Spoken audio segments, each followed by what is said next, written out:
عم رمضان أقدم وأشهر بياع جرايد في ميدان التحرير، عنده حكايات وقصص أكتر من عدد نسخ الجرايد اللي بيوزعها كل يوم، حكايات من زمن فات.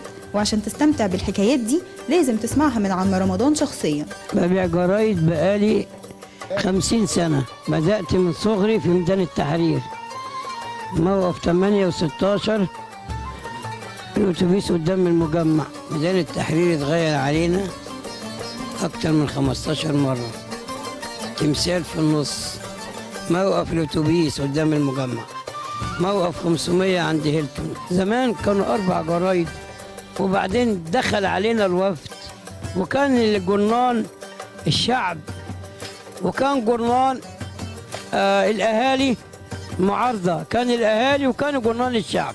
زمان كانوا عندنا جرنانين والأحرار 3 جرايد معارضة في مصر كلها، كانوا 3 جرايد. زمان كان عندنا كتاب، كان عندنا أنيس منصور، كان عندنا توفيق الحكيم، كان عندنا يعني عمالقة من الكتاب، عمالقة من الكتاب في مصر. النهارده ما فيش كتاب في مصر، ما فيش. مرة كان نجيب محفوظ خد جايزة نوبل، وأنا كنت قاعد فعدى عليا نجيب محفوظ اشتري مني الجرايد. كان يجي من زمان الصبح ياخد مني الجرايد خش يقراه في علي بابا، فوقف ياخد مني الجرايد، وبعدين جه نطرت نطرة جامدة أوي أوي أوي، فدخل عليا مين؟ جلال دودار ومعاه مصور، ودخل على نجيب محفوظ عمل معاه حديث وعمل معايا حديث ساعتها في ميدان التحرير. وكان نجيب محفوظ الله يرحمه كان يحبني أوي، كان أحسن جرنان في مصر كان الأهرام، الأستاذ محمد حسنين هيكل.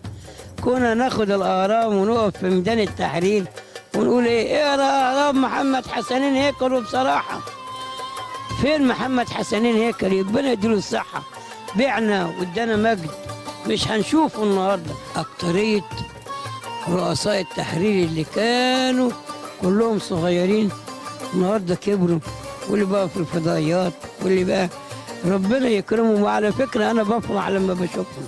نجيب محفوظ، أحمد زويل، جلال دويدار، عادل حمودة، إبراهيم عيسى، ومرتضى منصور، كلهم شخصيات مصرية مهمة ليهم توجهات وأفكار مختلفة في كل المجالات، لكن كلهم اتفقوا على حاجة واحدة، إنهم يشتروا الجرايد كل يوم من عم رمضان. ربنا يديك الصحة وطولة العمر يا عم رمضان. ندى إمام، عايز الشباب.